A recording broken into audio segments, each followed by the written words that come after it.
सा इलेबोरेशन होता है। तो पढ़ाई के साथ साथ आप अपने माइंड को डेवलप करिए, आप अपने पर्सनालिटी को बनाइए और खुद सोचिए कि हमको अब क्या करना है। 2-3 तरह के लोग आते हैं। एक बिजनेस परिवार से होंगे, उनको केवल एजुकेशन लेकर के अपना पेरेंटल चीज़ों को समझाना है। कुछ इसमें होंगे कि उनको अपना करियर ही बिल्डअप करना है।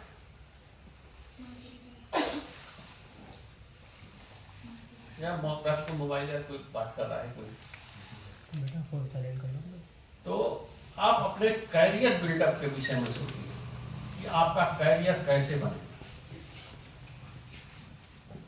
अब सीनियर से आपका इंटरेक्शन हो रहा है, आपको उनसे समझने का मौका मिलता है, उनके एक्सपीरियंस को लीजिए और माइंड सेट करिए। अक्सर एक बात और मैं कहता हूँ कि कुछ लोग विलेज बैकग्राउंड के होंगे, कुछ लोग इंग्लिश मीडियम के होंगे, कुछ लोग हिंदी मीडियम के होंगे। ये दिमाग से निकाल देना मीडियम की बात, इंग्लिश है कि हिंदी है, नॉलेज होना चाहिए। इंग्लिश में साइंटिफिक इकोसिस्टम लिखना है तो इकोसिस्टम की स्पेलिंग बहुत आसान है इंग्लिश में, और हिंदी में आपको पारिस्थितिक तंत्र लिखना है। हिंदी बैकग्राउंड के होते हुए भी सही स्पेलिंग नहीं लिख सकते हो हिंदी में। मैं हो सकता है 2-4% लिखना, मैं नहीं करता हूं। तो इस दिमाग को निकाल दीजिए, और बिना इंग्लिश के काम नहीं चलता है। चाहे हमारी गवर्नमेंट जितना भी कहे कि तमिलनाडु कहे कि हमको कन्नड़ हिंदी भाषा वो भाषा, आपको सर्वाइवल इंग्लिश में ही करना है। तो जो हिंदी बैकग्राउंड के हैं वो फ्रस्ट्रेटेड ना हो, वो एडॉप्ट करें। साइंस के लैंग्वेज में, साइंस में ग्रामर का बहुत मतलब नहीं होता है, इज एम आर का बहुत मतलब नहीं होता है। सेंस का मतलब होता है कि सेंस आपका सही हो, और उसके लिए आप सबके पास मोबाइल है। जो हिंदी बैकग्राउंड के हैं, अपना मोबाइल पर न्यूज़पेपर, बेस्ट तो ये होगा कि कोई ना कोई इंग्लिश पेपर 10 मिनट जरूर पढ़िए। और एज ए सब्जेक्ट, जैसे आपके पास केमिस्ट्री जूलॉजी होगा या 2 सब्जेक्ट अब चल रहा है ना, एक तीसरा सब्जेक्ट इंग्लिश मान लीजिए पर्सनालिटी डेवलपमेंट के लिए, और इसको रेगुलर केवल बहुत समय नहीं देना, आपको 15-20 मिनट का समय देना है। इंटर तक सबकी इंग्लिश होगी, सबके पास इंग्लिश होगी इंटर तक, चाहे वो हाई स्कूल इसके यूपी बोर्ड के हो चाहे जिस बोर्ड के हो। आप 15-20 मिनट इस लैंग्वेज के लिए जरूर दीजिएगा, क्योंकि कहीं भी अगर आप इंटरव्यू देने जाते हैं या कहीं भी आप जाएंगे तो इसकी कठिनाई का सामना आपको न करना पड़े। तो ये इसको विधिवत आप लोग अपने माइंड सेट में बने। दूसरी बात क्या है, कभी अपने को इन्फीरियर मत समझना कि उसको इंग्लिश आता है मुझको नहीं आता है, उसके बाद नॉलेज ज़्यादा है मेरे पास, नहीं है। आप सभी एक बराबर लेवल के हो, आपस में ये चीज़ नहीं आनी चाहिए कॉम्प्लेक्स की बात। जब से आप डेवलप अपने को माइंड कर लीजिए, माइंड को डेवलप करिए और अपने माँ बाप की अपेक्षाओं पे खरा उतरिए, क्योंकि ये माँ बाप का सेकंड स्टेप है। फर्स्ट स्टेप आप लोग लॉस कर चुके हैं, इसलिए लॉस कर चुके हैं कि आप MBBS में नहीं आए या अदर कंपटीशन में नहीं आए, और रोज आप पर प्रेशर घर वालों का बनता होगा कि मोबाइल रख दो, ये करो वो करो। दूसरी चीज क्या है, मोबाइल जरूर 4-5 घंटे आप लोग छोड़ दीजिए। कम से कम 4-5 घंटे शाम को 7 बजे से लेकर सुबह 7 बजे तक मोबाइल छोड़ दीजिए। करियर सोचिए, नहीं तो ये 5 साल 10 8 साल बाद जो है ना, बहुत पछतावा होता है और उस पछतावे का आपके पास कोई इलाज नहीं है। जो आज थोड़ा मेहनत कर देगा, खाना तो सबको मिलता है, कोई 10 रुपया भी थाली खाता है, कोई 500 रुपया भी थाली खाता है। तो आपको अपने जीवन में किस लिविंग स्टैंडर्ड पर लेके जाना है, इसको सोचिए। थर्ड स्टेप में पेरेंट्स आप अभी भी आशावान होगा कि अच्छा नंबर 80% आ जाए, किसी कॉम्पिटिटिव एग्जाम में आ जाए। तो मैं यही कहूँगा कि इस बीएससी में अब बहुत कोर्स नहीं रह गया। कुछ एजुकेशन पॉलिसी ऐसी बनी कि आपको आराम ही आराम है। ऑब्जेक्टिव क्वेश्चन आ गए। हम लोग के जमाने में किताब टेक्स्ट बुक के 5 क्वेश्चन आते थे, आप लोगों के टिक मार्क वाले आते हैं। 2 घंटे का पेपर हो गया, हम लोग के जमाने में 3 घंटे का पेपर। तो आपके पास सफिशिएंट टाइम है। आप डिसाइड कर लीजिए कि हमको किस क्षेत्र में अपना करियर को बिल्डअप करना है। ये आपको अपने डिसाइड करना पड़ेगा। अपने पेरेंट्स से लीजिए सलाह। अगर पहले कंफ्यूज हो तो आपके विभाग के टीचर हैं, हम लोग हैं।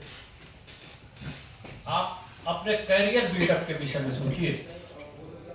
70-80% सबको मिल जाता है,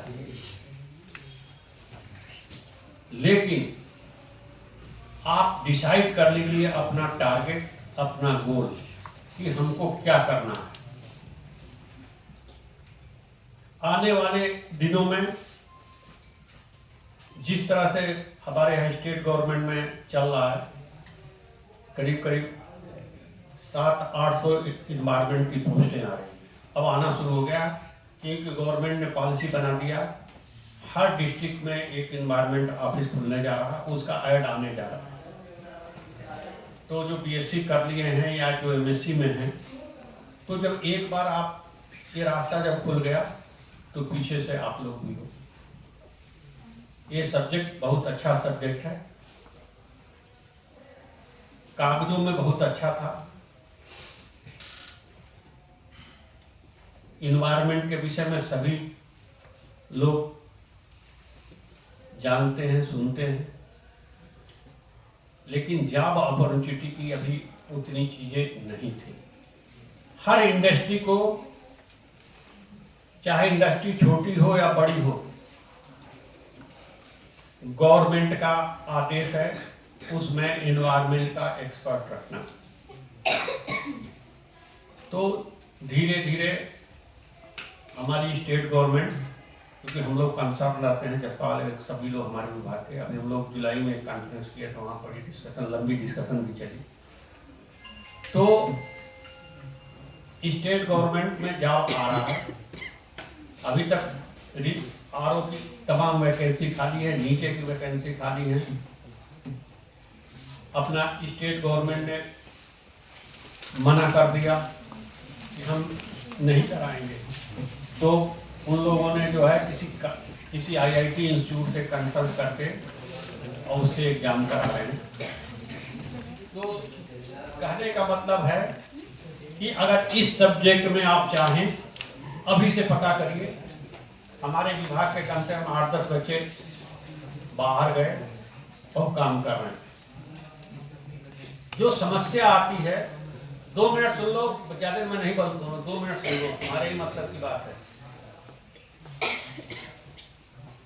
ये आप डिसाइड कर लीजिए कि आपको कुछ न कुछ पाना है, तो इस सब्जेक्ट में जरूर मिलेगा। और अभी से अपना माइंड को बना लीजिए। आपके पास मोबाइल है, इस सब्जेक्ट में एक्सप्लोर करिए कि कहाँ कहाँ आप जा सकते हैं। और अपने कई, हर आदमी रिसर्चर नहीं होता है, हर आदमी साइंटिस्ट नहीं होता है। जिसका जिसमें जाने का इच्छा हो जाइए। समस्या सिर्फ एक बात की रहती है, मैं देखता हूं अपने कॉलेज में कि लड़कियों की संख्या ज्यादा होती है, आप लोग देख ही रहे हैं। आप अपने माँ बाप पे कॉन्फिडेंस डेवलप जरूर करिएगा। इस शहर में आपको कोई जॉब अपॉर्चुनिटी नहीं है, ग्रेजुएशन के बाद भी जॉब है, लेकिन इस शहर में नहीं है। लोग कहते हैं एनवायरमेंट के बाद जॉब नहीं है, तो जॉब इस शहर में नहीं है, आपको शहर छोड़कर जाना पड़ेगा, तभी जा सकती हो तुम लोग जब पेरेंट्स के कॉन्फिडेंस हो। तो एक माइग्रेशन से डेवलपमेंट होता है। जब आप कहीं एक जगह से दूसरे जगह जाते हैं, तमाम लोग फॉरेन जा रहे हैं, क्यों जा रहे हैं? पैसा कमाने जा रहे हैं, कोई अपॉर्चुनिटी है नहीं। तो अपॉर्चुनिटी सीख करिए, चीजों को देखिए, समझिए और अपने कैरियर के विषय में सोचिए। ये डिसाइड कर लीजिए कि हमको इस चीज को पाना है अपने कैलिबर के हिसाब से, क्योंकि इंटर तक हर माँ बाप ये चाहता है कि लड़का मेरा डॉक्टर बने, मैं पहले भी कहा, लेकिन कैलिबर आदमी खुद समझता है। तो नंबर 1, लास्ट में मैं ही कंक्लूड कर रहा हूं, नंबर 1, इंग्लिश बोल पाऊं या न बोल पाऊं, प्रेजेंटेशन लायक तैयार कर लीजिए, जो 15 मिनट डेली करेंगे, ज़्यादा मेहनत का काम नहीं है, जो इंग्लिश मीडियम 15-20 मिनट काम है। दूसरा, प्रेजेंटेशन, नॉलेज बहुत होता है, उसको प्रॉपर आप प्रेजेंट करिए, प्रॉपर उसको प्रेजेंट करिए। तीसरा, अपने माँ बाप का सम्मान करिए। इस उम्र में बातें बहुत बुरी लगती हैं, हर बड़े की बात बुरी लगती है, दोस्त की बात अच्छी लगती है, माँ बाप की बात बुरी लगती है।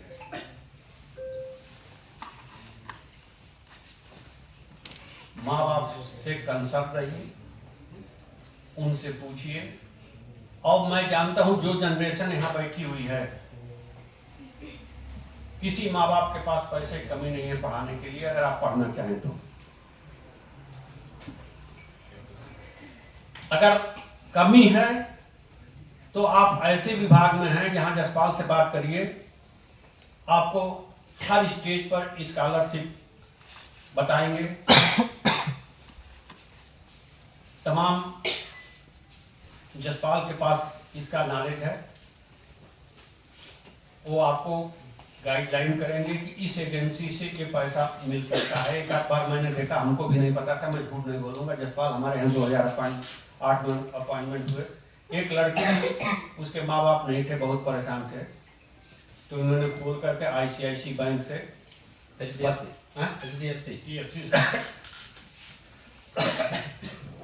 उसमें HDFC में स्कीम है था इस तरह के बच्चों को पढ़ाने के लिए, हर बैंकिंग सिस्टम में। तो HDFC से उसकी पूरी फीस आती थी और लड़की पढ़ के अच्छी जगह जॉब करे।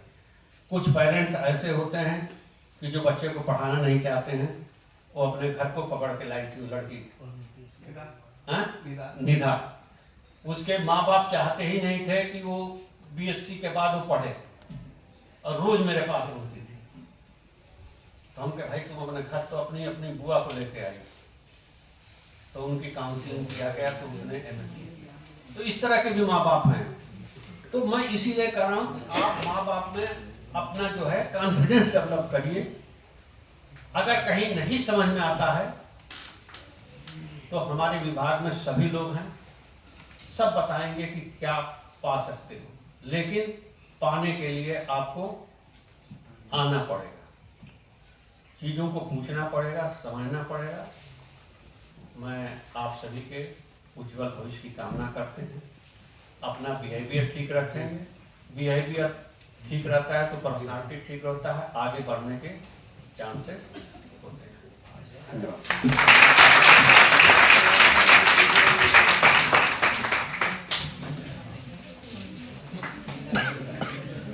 Thank you, sir, for your motivational words and guidance.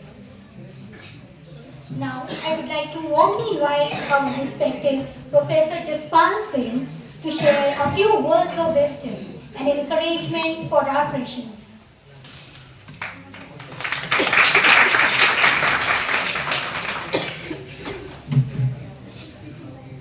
उपस्थित निदेशक महोदय, faculty member, non teaching staff and मेरे प्यारे छात्र एंड छात्राओं, आप सभी फर्स्ट सेमेस्टर के सारे स्टूडेंट का मैं स्वागत करता हूं। इस नए सत्र में थोड़ा लेट हुई पार्टी, उसके लिए कोई बात नहीं, लेट लतीफ होता है थोड़ा सा। और हमारे जो बच्चे बीएससी थर्ड और फिफ्थ सेमेस्टर के हैं, उनका भी बहुत धन्यवाद करना चाहूँगा कि उन लोगों ने इस पार्टी को ऑर्गेनाइज किया। और डिपार्टमेंट डे बाय डे, जैसे इस डिपार्टमेंट की शुरुआत हमारे एपी सिंह सर ने की, जो पौधा लगाया उसे सजने और संवारने का हम लोगों के साथ में मिलके उसे इतना बड़ा किया।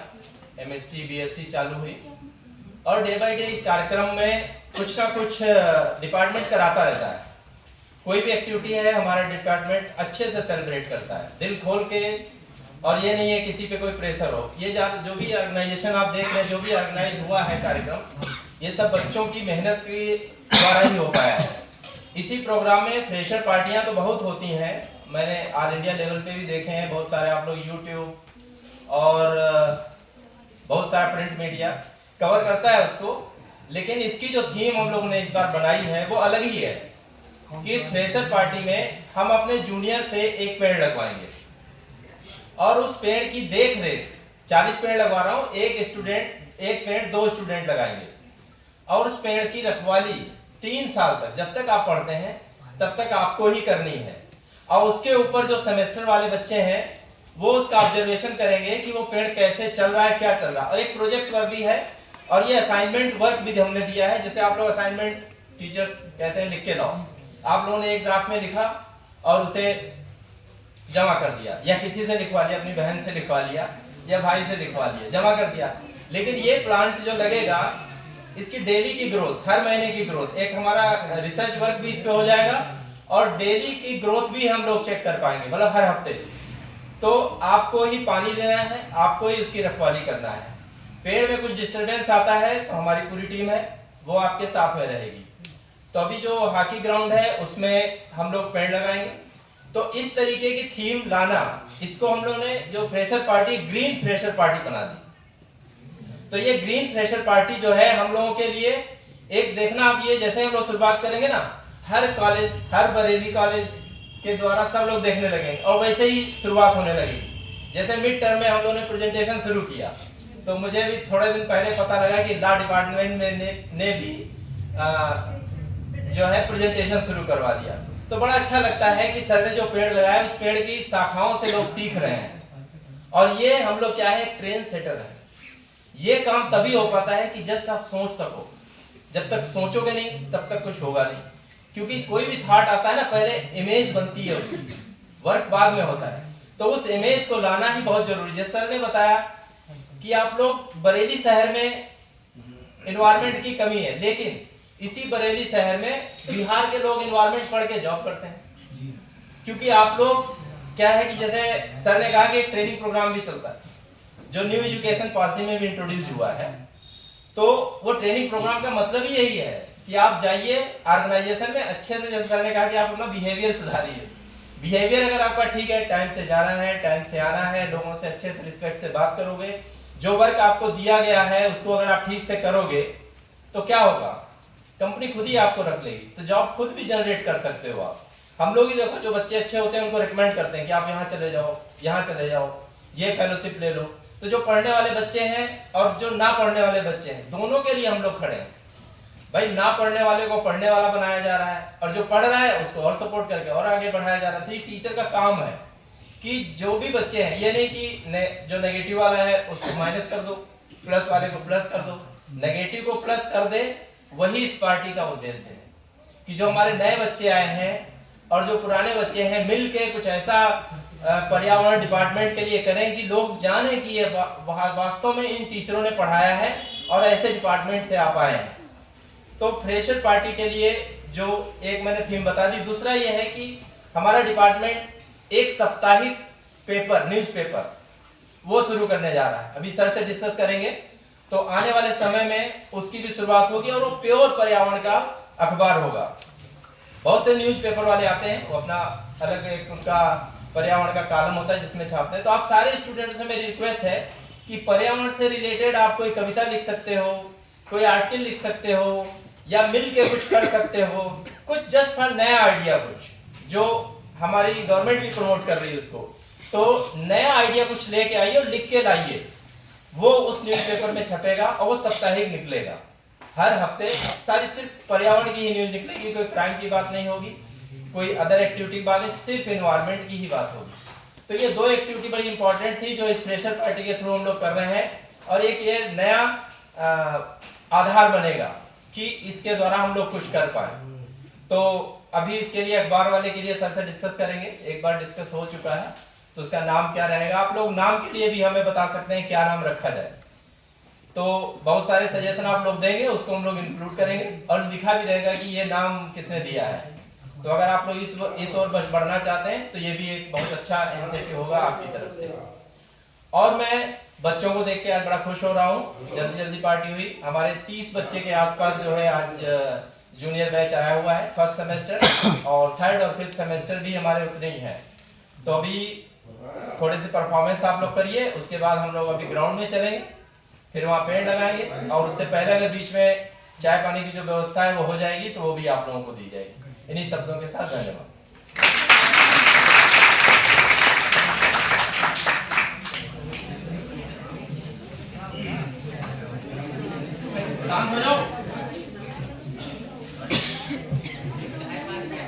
Thank you so much, sir, for your motivational words. And the idea of being freshers has filled us with more enthusiasm. Freshers isn't just an event. It's a celebration of new beginnings, new dreams, and the amazing journey you are about to experience. Silent, bhai. New faces, new dreams, new stories to start. A day full of laughter, a day full of heart. So juniors, just sit back and relax. Enjoy the fun, musty, and the music. Because today we are going to experience a day full of amazing performances. एक minute थोड़ा सा। हमारे यहाँ से पढ़े हुए एक student Kashmir आए हुए हैं जो एमएससी एनवायरमेंटल साइंस से किए हुए हैं। पेड़ों की व्यवस्था इन्हीं के द्वारा हुई है, और ये वन विभाग में भी एनवायरमेंट की बहुत सारी जॉब रहती है। तो अगर कश्मीर कुछ कहना चाहोगे? अरे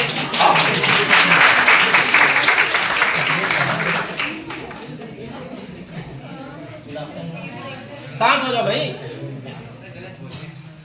director sir, doctor Jaspal sir, नामका मैम, सर गौरव सर, आप सब हमारे एक अच्छे गुरु रहे जो आज हम एक जॉब पा सके। अभी मैं यहाँ JRF पद पर बरेली में ही हूँ, एक डिस्ट्रिक्ट लेवल का पद है ये JRF, और मैं 2009 में BSc करने के बाद यहाँ से BSc की, और 2010 में जो हमारा बैच था, जो सेकंड बैच था MSc का, 2011 में हम पास आउट हुए, और फिर जून 2014 में मेरा JRF क्वालिफाई हुआ, और फिर इसके बाद पर्यावरण निदेशालय से वैकेंसी निकली, तो मुझे ये JRF पोस्ट डिस्ट्रिक्ट में सभी में एक पोस्ट है ना, हर डिस्ट्रिक्ट में यूपी में, तो यहीं पहले बनाई थी पोस्टिंग, अभी यहीं बरेली में आ गया हूँ पिछले साल से। और सर का बहुत हमारे सर का आशीर्वाद रहा जो हम इस पद पर पहुँचे। आप लोग भी मेहनत कीजिए, और नेगेटिविटी मत लाइए कि इन्वायरमेंट में स्कोप नहीं है, स्कोप बहुत है, अपने डिस्ट्रिक्ट में भी, कंपनियों में भी और गवर्नमेंट में भी, और अभी वैकेंसी हायर एजुकेशन में भी आने वाली हैं, और नगर निगम नगर पालिका में भी एनवायरनमेंट से इसको बहुत अच्छा आने वाला है। बस आप अपनी जो भी डिग्री कर रहे हैं BSc वो आप अच्छे से कीजिए। ठीक है,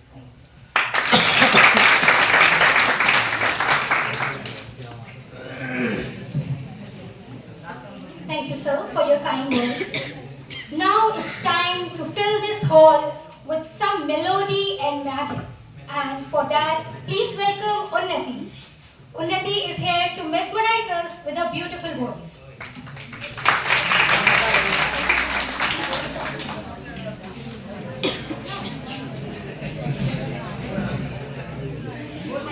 अरे भाई शांत रहो ना तुम लोग।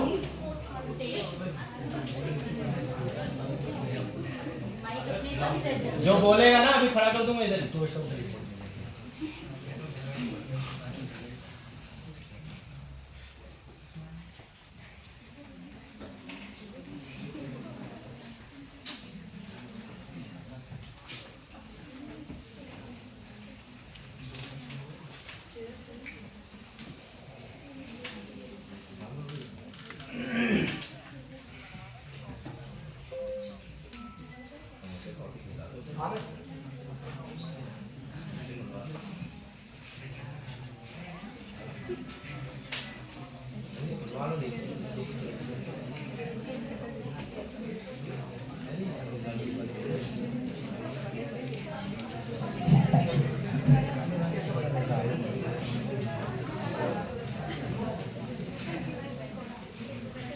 क्या हो गया?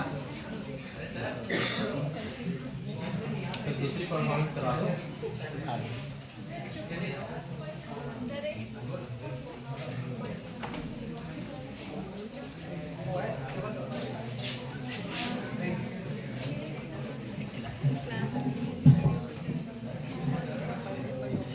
Don't worry guys, till the time it is taking some time. It's time to welcome our talented juniors to showcase their wonderful abilities. So juniors, please get ready. To begin with, I invite Nigar Khanam, who will be presenting a beautiful poetry.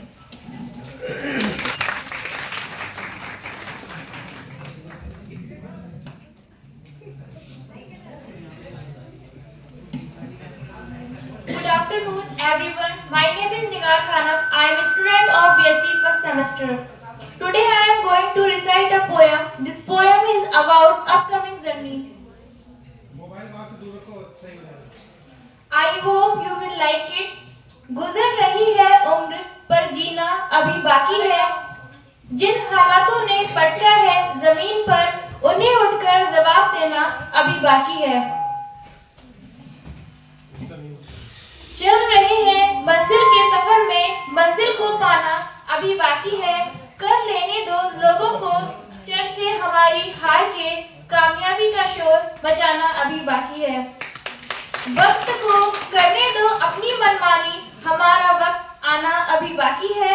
कर रहे हैं सवाल हमें जो बेकार समझकर उन सबको जवाब देना अभी बाकी है। निभा रहे हैं अपना किरदार जिंदगी के मंच पर पर्दा गिरते ही तालियां बजना अभी बाकी है। कुछ नहीं गया हाथ से अभी तो दीप बहुत कुछ पाना बाकी है। Thank you.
मैं जानू ना जानू ना जानू ना जानू ना क्यों खुदक खुदक के धड़कनों की चल रही लहरियां।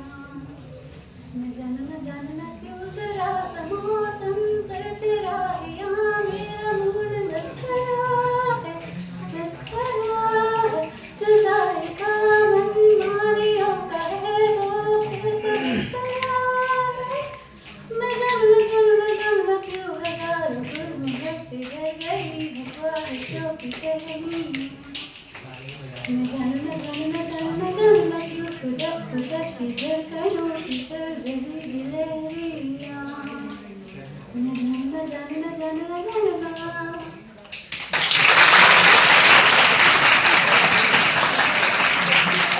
लेकिन हम थोड़ा ज़्यादा इंस्पायरिंग है तो थोड़ा रुकना है।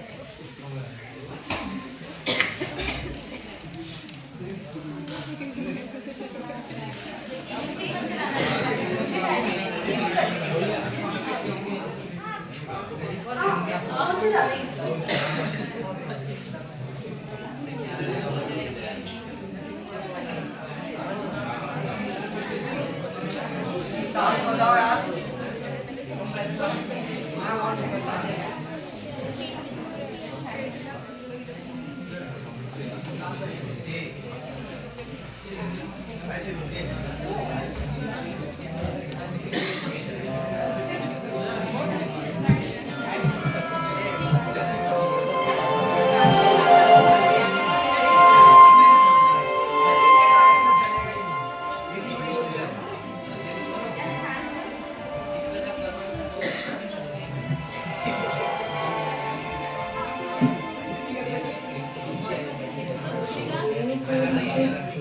छुप के मैंने चोरी से छुप के टुकड़ा टुकड़ा चुन के सपना एक सजाया।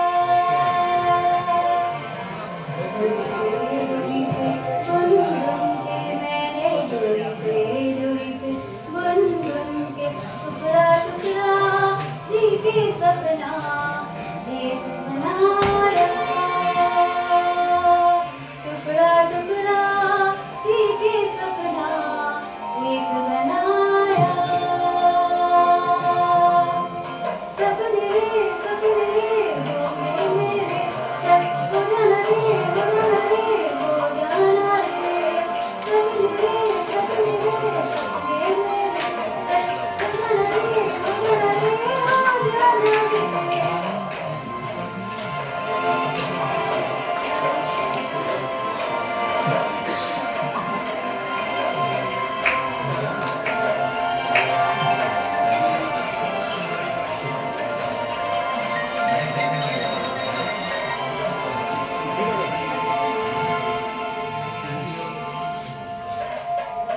आज डायरी में छुपा के आज तुझको छोटी मैं मांगू कहीं किसी को लग जाए।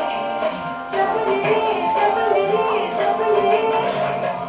हाथ तेरा कस के पकड़ साथ साथ तेरे मैं चल कहीं किसी से डर न जाए। सपने रातों को जग जग के मैंने रातों को जग जग के तारा तारा चुन के सपना एक सजाया। तारा तारा चुन के सपना एक सजाया। सपने मेरे सच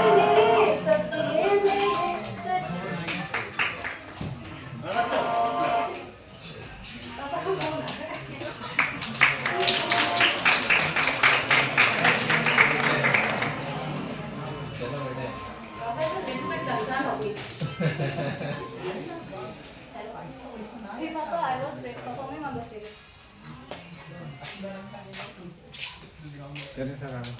Yes. Sorry.